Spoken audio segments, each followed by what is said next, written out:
내년 4월 15일이 총선거 날입니다.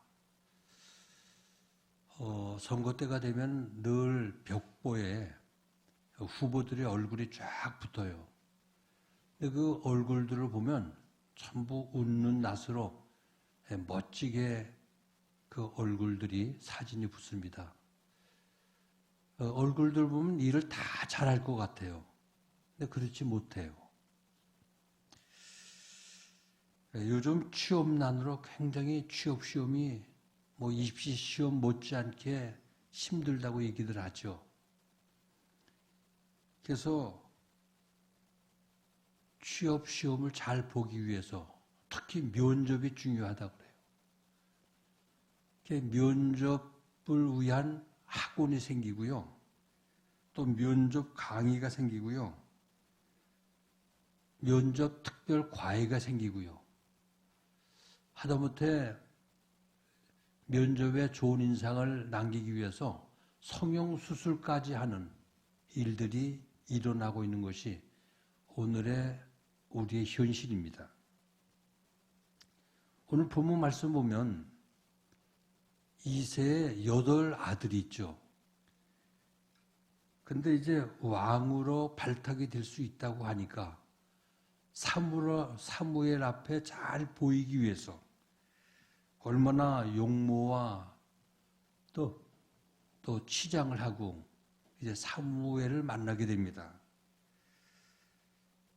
사무엘이 보기에도 저 정도면 용모와 기품이 정말 멋지고 정말 왕이 되어도 손색이 없는 훌륭하다. 이렇게 생각이 들 정도로 인물이 훌륭했습니다. 그래서 본문 6절을 보면 그들이 오매 사무엘이 엘리압을 보고 마음에 이르기를 여호와의 기름 부으심 부실 자가 과연 주님 앞에 있도다. 기름을 부을 준비를 하고 이만하면 이스라엘 왕이 될 수 있는 정말 멋진, 과연 여호와 하나님 앞에 기름 부을 자로다 하고 고백을 합니다. 그래서 사무엘이 당장이라도 기름을 부을 이런 마음가짐을 가진 그 사무엘에게 하나님께서 아니다, 단호하게 거절을 해요. 그 다음에 아비나답이 지나갑니다. 하나님께서 사무엘에게 이렇게 얘기를 합니다. 키와 용모를 보지 말라. 이미 내가 그를 버렸다. 다음으로 삼마가 지나갑니다. 삼마도 역시 하나님께서 택하지 않았다는 겁니다. 이렇게 해서 이새의 7 아들이 다 사무엘 앞을 지나가요. 근데 하나님께서 그들 모두를 내가 택하지 않았다는 겁니다. 사울의 뒤를 이어서 이스라엘 왕을 택해서 이제 기름을 부어야 할 텐데 다 사무엘 앞에서는 7명 아들들이 택한 사람이 하나도 없다고 얘기를 합니다. 대개 일반적으로 세상의 사람들은 겉으로 드러난 모습만 보고 사람을 평가합니다. 그래서 돈을 얼마나 갖고 있느냐, 직업이 뭐냐, 학벌은 좋으냐, 몇 평짜리 아파트에서 사느냐, 지금 타고 다니는 차는 어떤 좋은 차냐, 따라서 사람을 평가를 하죠. 그런데 이런 모든 평가들은 다 외적으로 보는, 겉을 보는 사람의 겉모습이라는 거죠. 근데 하나님께서 보시는 하나님의 관점은 사람과 같지 않다는 거예요.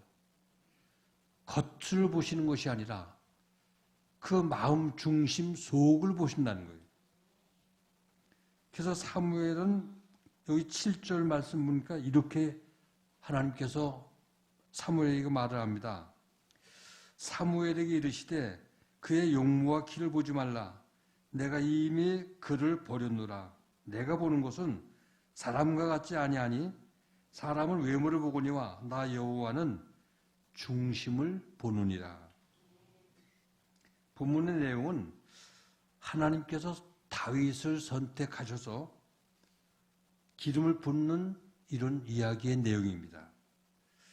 사울 왕이 불순종하고 또 교만하고 자기 마음대로 하니까 타락이 되니까 하나님께서 사울을 지키시고 사울 이어서 왕이 될 다윗을 지금 기름 부으려고 찾는 그 장면이 오늘 본문의 쭉 내용의 이야기입니다. 그래서 이 기름을 붓는다. 여러 가지 의미가 있어요. 또 영적 의미가 있고요. 근데 오늘 본문에서 하나님께서 사무엘 선지를 통해서 다윗에게 기름을 붓는 그 장면을 통해서 하나님은 도대체 어떤 사람에게 기름을 부어서 어떤 사람들을 하나님은 쓰시는가? 오늘 우리에게 주시는 교훈을 몇 가지 생각해 보고자 합니다. 그렇다면 하나님께서 쓰시는 사람은 어떤 사람을 기름 부어 쓰시는가? 첫째, 하나님이 약한 자를 쓰십니다. 약한 자. 사무엘이 하나님이 선택하신 사람에게 기름을 붓기 위해서 베들레헴에 사는 이세 집으로 갑니다. 이세는 8명의 아들이 있었는데 그 중에 하나를 빼고 7명을 다 집합을 시켜요. 그리고 용모도 단종하게 하도록 하고 또 몸도 성결케 하고 사무엘 앞에 쭉 세웁니다. 근데 하나님께서는 거기에 모인 7 아들 중에는 하나님이 택하신 마음에 드는 자가 없다는 겁니다. 그래서 들판에서 양을 지키고 있는 이세 8번째 막내 아들 다윗을 급하게 부릅니다. 사무엘이 다윗을 보니 하나님께서 말씀하십니다. 이가 크니 일어나 기름을 부으라. 이가 크니 기름을 부으라는 거예요. 사무엘은 하나님의 말씀대로 이세 아들 중에서 맨 끝에 말째 다윗에게 기름을 부어서 왕으로 세웁니다. 여기서 다윗이 막내였던 말은 그가 단순하게 형제들 간의 서열로 맨 말째라는 그런 말만의 뜻은 아니에요. 다윗은 형제들 가운데 가장 약자였습니다. 그리고 가정 안에서도 그렇게 형들만큼 훈출하게 외모가 뛰어난 것은 아니에요. 그래서 사무엘이라는 사사가 이세의 집에 방문했을 때 아버지 이세가 7명은 그 앞에 세우는데 말째 되는 다윗은 들에 나가서 양을 지키라. 그러니까 내놓을 만한 뭐 특별히 드러나는 이런 게 없었기 때문에 또 남이 볼 때에 그렇게 특출하게 뭐가 뛰어난 게 없었기 때문에 밖으로 보내서 양을 지키도록 이렇게 아버지가 얘기를 한 겁니다. 근데 하나님은 사람의 판단과 달리 형제 중에서 말째요, 가장 약한 자, 별로 드러난 것도 없는 이런 약한 자를 선택을 하셨다는 거예요. 그리고 사람들에게는 말째요, 약자였는데 다윗은 하나님께 마음에 들었어요. 그래서 하나님은 다윗을 가장 크고 가장 존귀하게 그를 높이 들어 쓰셨다는 거예요. 하나님은 세상에 약한 자를 들어서 강한 자를 부끄럽게 하시는 분이십니다. 하나님께서는 세상의 많은 민족 중에 바벨론이나 애굽이나 큰 민족을 제껴놓고 가장 작은 이스라엘 민족을 선택하신 이유는 신명기 7장 7절에 이렇게 말씀하고 있습니다. 여호와께서 너희를 기뻐하시고 너희를 택하심은 너희가 다른 민족보다 수요가 많기 때문이 아니라 너희는 오히려 모든 민족 중에 가장 적으니라. 하나님은 이스라엘 민족처럼 수요가 많기 때문이 아니라 오히려 모든 민족보다 가장 적은 민족, 수나 모든 것들이 적은 이스라엘 민족을 세우셔서 이 약한 나라를 높이시고 약한 나라를 인류의 구원의 모델로 삼으셔서 그 약한 민족 중에 가장 작은 이스라엘 민족을 통해서 하나님의 놀라운 구원 사역을 이루어 가셨다는 거예요. 이처럼 하나님께서 약한 자를 쓰시는 이유가 있습니다. 이유는 하나님의 능력을 보여주시기 위해서입니다. 모세가 강하고 능력이 있는 왕자로 있을 때에는 하나님께서 모세를 쓰시지 않았어요. 근데 그가 살인을 하고 미디안 광야로 도망을 가죠. 처가살이를 하면서 40년 동안 양을 키울 때 목자의 일을 감당하고 힘이 없어서 80세가 되었을 때 이상 자신의 능력으로는 무엇을 할 수 없을 그때 하나님께서는 모세를 사용하셨어요. 만약 모세가 40세의 젊은 나이에 자신의 능력을 과신하고 왕자로 있을 때 하나님이 그를 사용하셨다면 어떻게 되었을까요? 자기 자신이 이스라엘 백성을 구원했다고 아마 드러내고 자랑을 했을 거예요. 그런데 모세는 교만해지고 자신의 능력으로 큰 일을 했다고 하나님 의지하지도 않고 자만하고 자기가 제일이라고 아마 교만해질 겁니다. 교만은 가장 무서운 영적 무서운 죄입니다. 하나님은 교만한 자를 미워하시고 겸손한 자에게 은혜를 부어주시는 하나님이세요. 교만은 하나님과 원수가 되는 것입니다. 그래서 하나님께서는 약한 자를 사용하시는 거예요. 약한 자는 자신이 약함을 알기 때문에 하나님을 의지하게 돼 있어요. 자신의 약함 때문에 엎드려 기도하게 되고요. 자신의 약함 때문에 성령의 인도하심을 의지하고 받게 됩니다. 그러므로 하나님은 약한 자를 들어 쓰시는 분이십니다. 신약 성경을 보면 겨자씨 복음의 이야기가 여러 가지 공간 복음에 나오죠. 이 겨자씨는요, 아주 자금의 상징이에요. 겨자씨는 눈으로 잘 보이지도 않을 정도로 아주 깨알보다도 더 적어요. 그런데 팔린 땅에 이 겨자씨가 떨어지면 이게 자라나는 거예요. 한 3m 정도 자라요. 그러면 새들이 와서 깃들고요. 지나가는 나그네들이 그 겨자씨 나무의 그늘에서 쉬어요. 그리고 겨자씨는 그 안에 생명이 들어있기 때문에 떨어지면 싹이 나고 나무로 자라나는 거예요. 사람들은 항상 늘 양과 크기를 비교해요. 그래서 얼마나 크냐, 얼마나 가치가 있느냐, 그래서 우리 교회가 얼마나 더 크냐, 너희 집이 얼마나 넓으냐, 이사 갔다고 하면 몇 평 아파트에 사느냐, 어느 동네로 갔느냐, 이런데 사람들은 관심을 많이 가져요. 오늘 사람들의 관심은 크고 높고 넓고 많은 곳에, 유명한 곳에 관심을 집중하거든요. 근데 하나님은 우리에게 크기나 부피를 말씀하신 적이 없어요. 계속 겨자씨를 말씀하시는 거예요. 여기 겨자씨의 중심을 보면 생명이 있고 볼 때 작은 볼품이 없는 씨예요.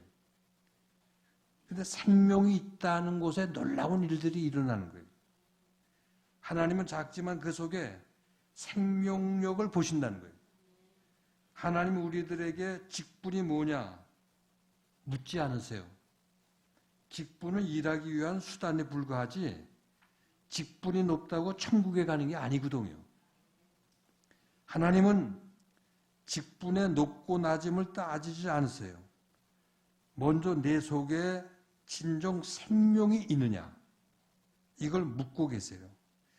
내 안에 진정 살아있는 말씀과 맑고 깨끗한 영이 내 안에 있느냐 이걸 보시는 거예요. 하나님은 다윗이 들에서 양을 칠 때 아마 그 모습을 눈여겨보셨을 거예요. 누가 양을 해하거나 짐승이 물어갈 때 가만히 있지 않았어요. 쫓아가서 그 맹수 앞에 생명을 걸고 쫓아가 양을 되찾았어요. 그 양들을 얼마나 푸른 초장으로 잔잔한 물가으로 양들을 편하게 먹이고 입히기 위해서 책임감과 용기를 가지고 양을 키웠어요. 양을 인도하고요. 그래서 장차 이 나라의 지도자로 뽑으실 때 아마 다윗의 그 목자 생활의 모든 것들을 눈여겨보시다가 아마 다윗을 마음에 들어 하셨을 거예요. 그래서 말씀하시기를 나는 외모를 보지 않고 중심을 본다고 말씀하셨어요. 그래서 하나님은 겨자씨의 비유를 말씀하신 것이죠.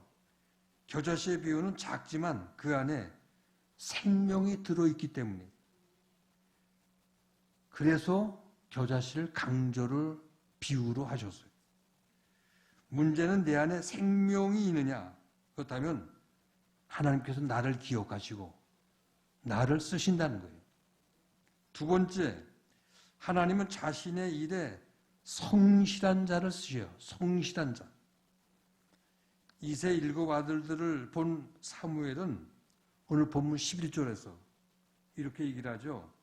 또 사무엘이 이세에게 이르되 네 아들들이 다 여기 있느냐? 이세가 이르되 아직 막내가 남았는데 그는 양을 지키나이다. 사무엘이 이세에게 이르되 사람을 보내서 빨리 데려오라는 거예요. 그가 여기 오기까지는 우리가 식사 자리에 앉지 않겠노라. 그러니까 급하게 빨리 데리고 오라는 겁니다. 다윗의 형들은 사무엘에게 면접을 하기 위해서 몸을 단정히 하고 온갖 아름다운 멋있는 모습으로 꾸미고 사무엘 앞을 지나갔어요. 그런 와중에도 막내 다윗은 들에 나가서 베들레헴 들판에서 열심히 성실하게 양을 지키고 있었어요. 왜 다윗을 소외시키고 사무엘 앞에 세우지 아니했을까? 성경에서는 말이 없어요. 왜 다윗을 빼놨는지. 사무엘을 만나는 자리에 모든 형제들이 다 그 앞에 참석했는데 왜 다윗은 오지 못했을까? 그 이유를 성경에서는 알 수가 없어요. 다윗에게 사무엘을 면접할 기회조차 박탈을 당했는데 다윗은 불평과 불만, 원망한 일이 없었습니다. 아마 이세 집안에서는 남에게 내놓고 보여줄 만한, 자랑할 만한 특별한 것이 남에게 인정을 받을 만한 어떤 요소가 다윗에게 없었기 때문에 이렇게 왕따를 시키고 소외를 시키고 들에 나가서 양을 키우라고 하지 않았나. 아마 이렇게 추측이 됩니다. 그러니까 다윗에게는 무슨 기대감도 또 특별한 뭘 내놓을 만한 것도 없었기 때문에 그러므로 사무엘을 만나는 자리에 제외를 시킨 게 아닌가, 왕따를 시킨 게 아닌가. 형편이 그럼에도 불구하고 다윗은 자신을 소외시키고 왕따시키고 그러한 자리에 이렇게 제껴놓은 부모의 또 형제들에게 불평한 일이 없어요. 원망하고 투정한 일도 없어요. 그냥 목동으로서 자기의 맡은 일에 성실하게 자기 맡은 일을 감당하고 있었어요. 여러분들 이런 상황에서 있었다면 여러분들 어떻게 처신했을까? 한번 생각들 해보세요. 근데 다윗은 자기를 왕따시켰다고 뭐 투정하거나 시비하거나 불평하거나 이런 일이 없었다는 거죠. 하나님이 찾으시는 사람은 이처럼 자기에게 맡겨준 일에 성실하게 일을 열심히 하는 사람을 우리 하나님 기뻐하신다는 거예요. 어떤 형편에서도 시비하지 않고 불평이나 원망하지 않고 자기의 일을 성실하게 묵묵히 하는 사람을 오늘도 하나님은 찾고 계세요. 우리가 섬기는 교회에도 다른 게 없어요. 마찬가지예요.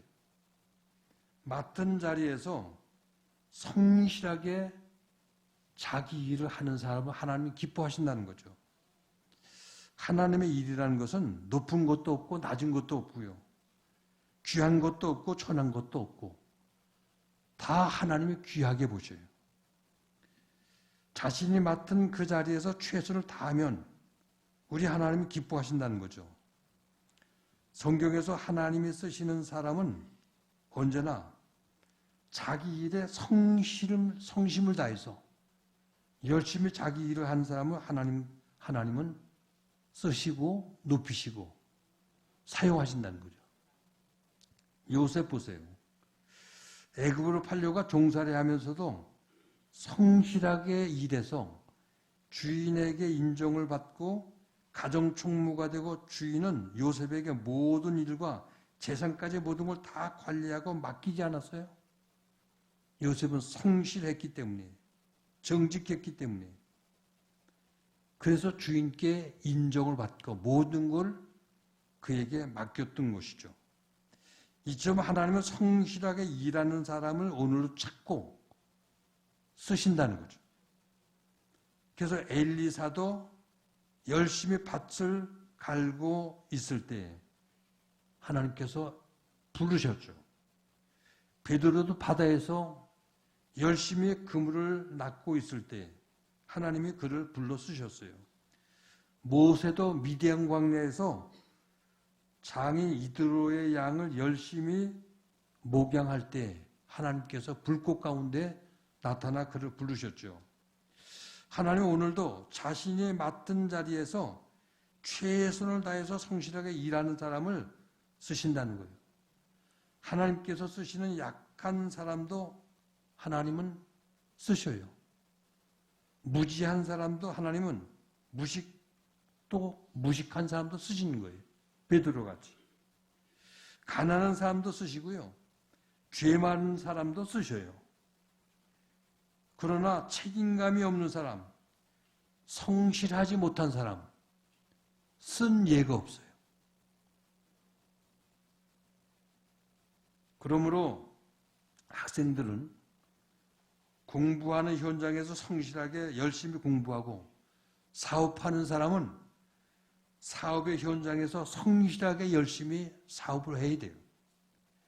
직장에 있는 사람은 덤성덤성 일하는 것이 아니라 성실하게 직장생활을 해야 되고요. 바로 그 자리가 나를 통해서 하나님을 드러내 보이는 자리고 하나님을 만나는 자리가 되는 거예요. 그 자리가 하나님께 영광을 돌릴 자리가 된다는 거죠.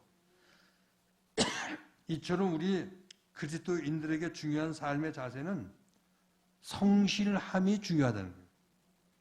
하나님은 성실한 사람을 쓰시기 때문에. 세 번째, 하나님은 중심이 하나님과 맞는 사람을 쓰셔요.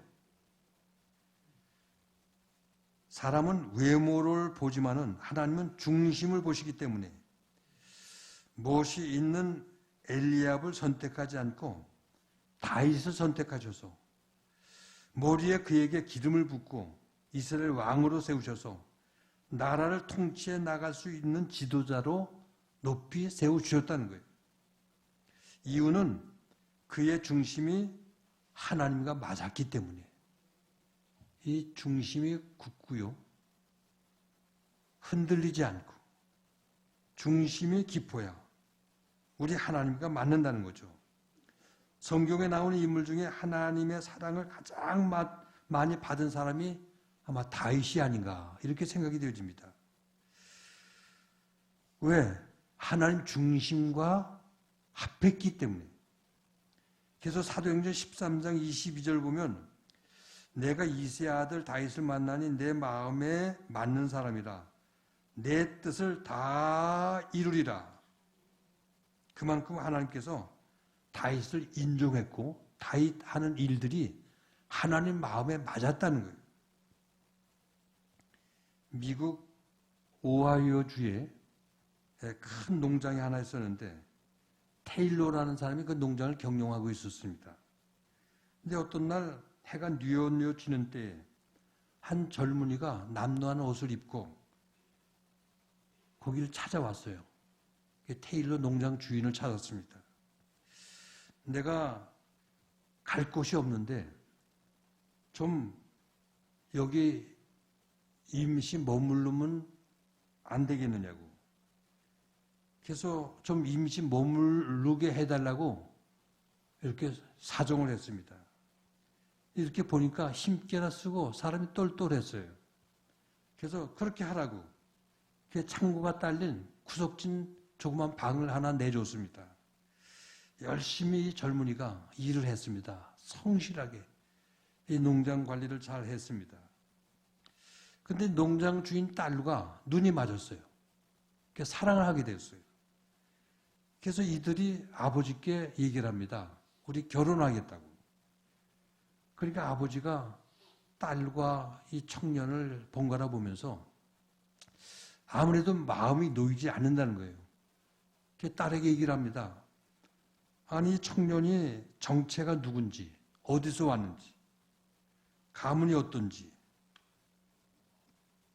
어떻게 이 하인처럼 농장에 와가지고 아무것도 알 수 없는 하인 노릇하는 이 청년과 내가 결혼할 수 있느냐? 절대 안 된다. 단호하게 아버지가 거절을 했습니다. 그리고 이 청년을 쫓아냈어요. 그리고 30년이 지났습니다. 오늘 농장 주인이 창고를 새로 개축하기 위해서 이 테일러 농장 주인이 청소를 하는데 거기 기둥에 이름이 새겨져 있어요. 자기 딸과 제임스 A. 가필드라는 이름이 새겨져 있었습니다. 30년 전 창고 구석진 방에서 자기 딸과 사랑을 속삭였던 딸의 이름과 청년의 이름이 새겨져 있는 겁니다. 근데 이름이 어디서 많이 들어본 이름이에요.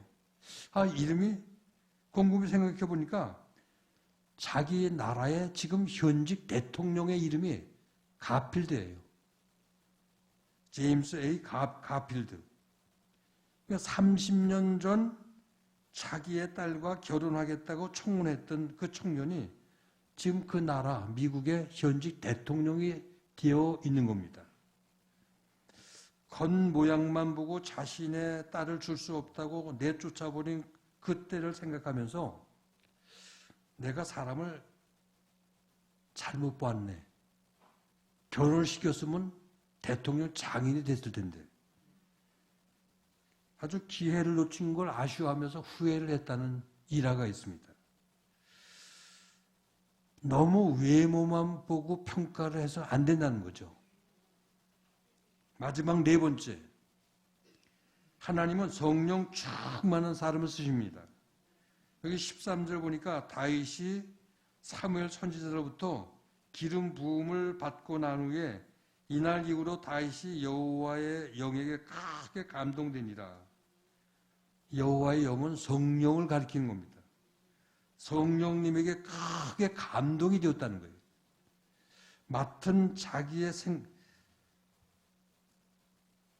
생각이나 자기의 감정이 아니라 성령께서 이끌어 주신 대로 성령의 주도적으로 성령이 내 삶의 주인이 되어서 내 모든 것들을 이끌어 가시는, 이게 성령 충만한 거예요. 하나님의 영이 나를 사로잡아서 나를 이끄는 삶, 이게 성령 충만한 삶이에요. 이게 성령 충만한 삶의 특징 중에 하나는 기뻐하며 찬송하는 생활입니다. 성령께 사로잡히게 되면 어떤 상황에서도 찬송하게 돼 있어요. 그리고 성령 충만하면 행복합니다. 행복하기 때문에 자꾸만 찬송하게 되게 된다는 거죠. 다윗도 성령 충만해서 찬송을 좋아했습니다. 시편 119편 164절 보면 다윗이 내가 하루 7번씩 주를 찬양하나이다. 다윗은 시편을 가장 많이 쓴 사람입니다. 그리고 수금을 타는 솜씨가 특별했습니다. 사울에게 악령이 역사해서 잠을 못 이루고 아파할 때 다윗이 사울 앞에서 이렇게 수금을 탔습니다. 그러면 역사했던 악령이 떠나가고 병이 낫게 되었어요. 그러니까 찬송에 영적인 능력이 있다는 거죠.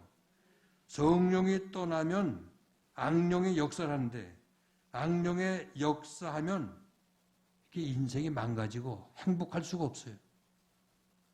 14절에 보니까 여호와의 영이 사울을 떠나니 사울에게 악령이 역사를 했고 사울은 많은 번뇌를 인해서 불행하게 되었다고 말씀하고 있습니다. 여기 번뇌라는 말은 마음이 시달려서 괴롭다는 뜻이고 히브리 원어를 보면 두렵고 무섭게 되었다는 거예요. 여러분, 사울은 왕입니다. 왕이면 무서울 게 뭐가 있어요? 누구도 사울을 대적할 사람이 없어요. 그에게 잘 훈련된 군인들이 그를 지키고 있고 경호를 하고 있는데 뭐가 무서울 게 있겠어요? 이게 정상적이지 않겠습니까? 근데 악령에 붙들리게 되니까 두렵고 괴롭고 무서웠다는 거예요. 근데 이 악령의 역사하면 이렇게 사람이 마음이 답답해지고 두렵고 괴롭고 불행하게 된다는 거예요. 이처럼 성령을 소멸하고 악령에 사로잡히게 되면 개인도 망하고 가정도 망하고 나라도 망합니다. 그러므로 성령 충만하시길 바랍니다. 성령 충만할 때 하나님께 쓰임을 당하고 성령 충만할 때 내 인생의 삶이 행복해진다는 거예요. 사랑하는 의례있게 성도 여러분, 위대한 삶은 위대하신 하나님 손에 잡혀서 쓰임받는 삶인 것을 믿으시기 바랍니다. 오늘 여러분들은 다윗처럼 하나님 손에 붙잡혀서 주에게 쓰임받는 놀라운 하나님의 축복이 있기를 주의 이름으로 축원드립니다.